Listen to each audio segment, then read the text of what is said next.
Hello and welcome to Ledgersync. Now, one of the most important things, of course, in Ledgersync is the ability to connect your financial institutions inside of the program. So in this video, we're going to very quickly try to explain to you the different type of connections we have, as it's an ever evolving process as we work with the different banks' APIs and the best ways for us to be able to connect, grab the data for you and bring it back and provide it to you. I think we can all kind of agree that when it comes to bank feeds, they're both the best thing since sliced bread, but also somewhat the bane of our existence as accountants for sure.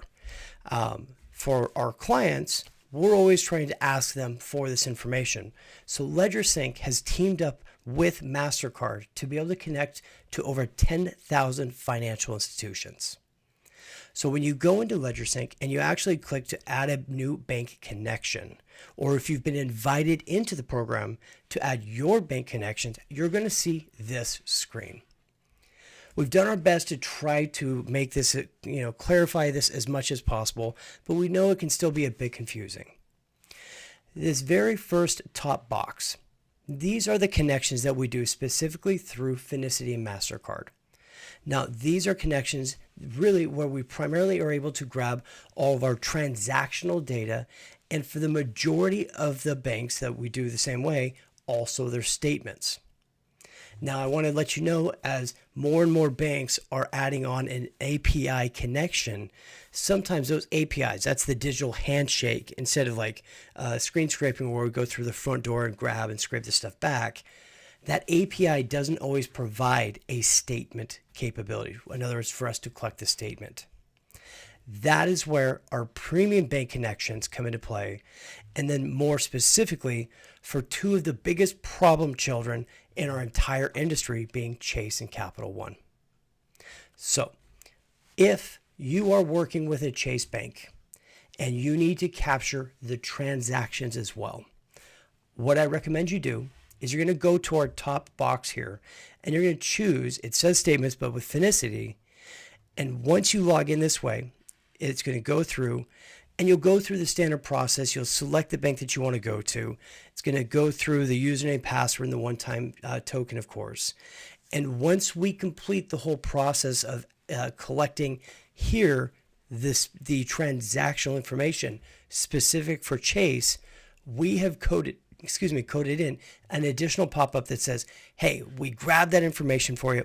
By the way, if you want the statements as well, we need to do one more step. Would you like to get those? And that is what this bottom piece is. So by going into here, it kind of flows you through to all the different pieces. It'll get you transactions and then also statements.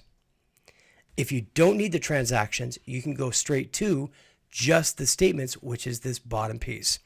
And as it says, it's our workaround.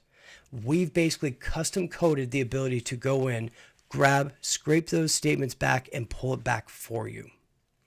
That same concept works, the same idea for Capital One statements.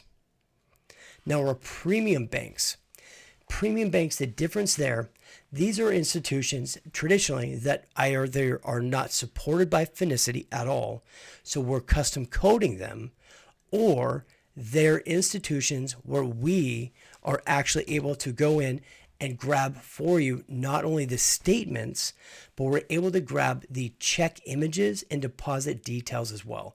That's why we call them the premium banks. So in this scenario, you would still have to connect for the transaction stuff on the top one. This is all custom Ledgersync coding to grab these for you. You can search to type to search through it, or even pull up a list specifically. It is important to know when we're dealing with these type of connections, because it is the custom coding, and especially when it comes to the check and deposit images, we do have an additional charge. It's the only thing that's additional above and beyond the specific, the statement collection transaction aggregation itself.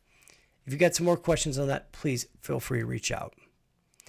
So again, quick overview: transactional and statement information. Primary first place to go to is our Finicity connection, which will connect to over 10,000 different institutions. If it's not supported here, you would look at the premium banks, and more specifically, if you are also looking for the check and deposit detail image, the ones we can do that for are listed under premium banks.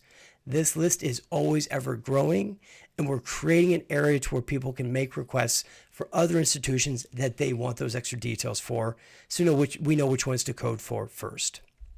For the two biggest problem children, Chase and Capital One, we have these extra buttons. You can select those there to be able to collect the statement specifically, because we know that's a major important thing for you.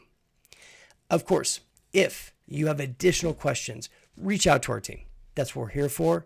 And thank you again for taking the time to watch this video.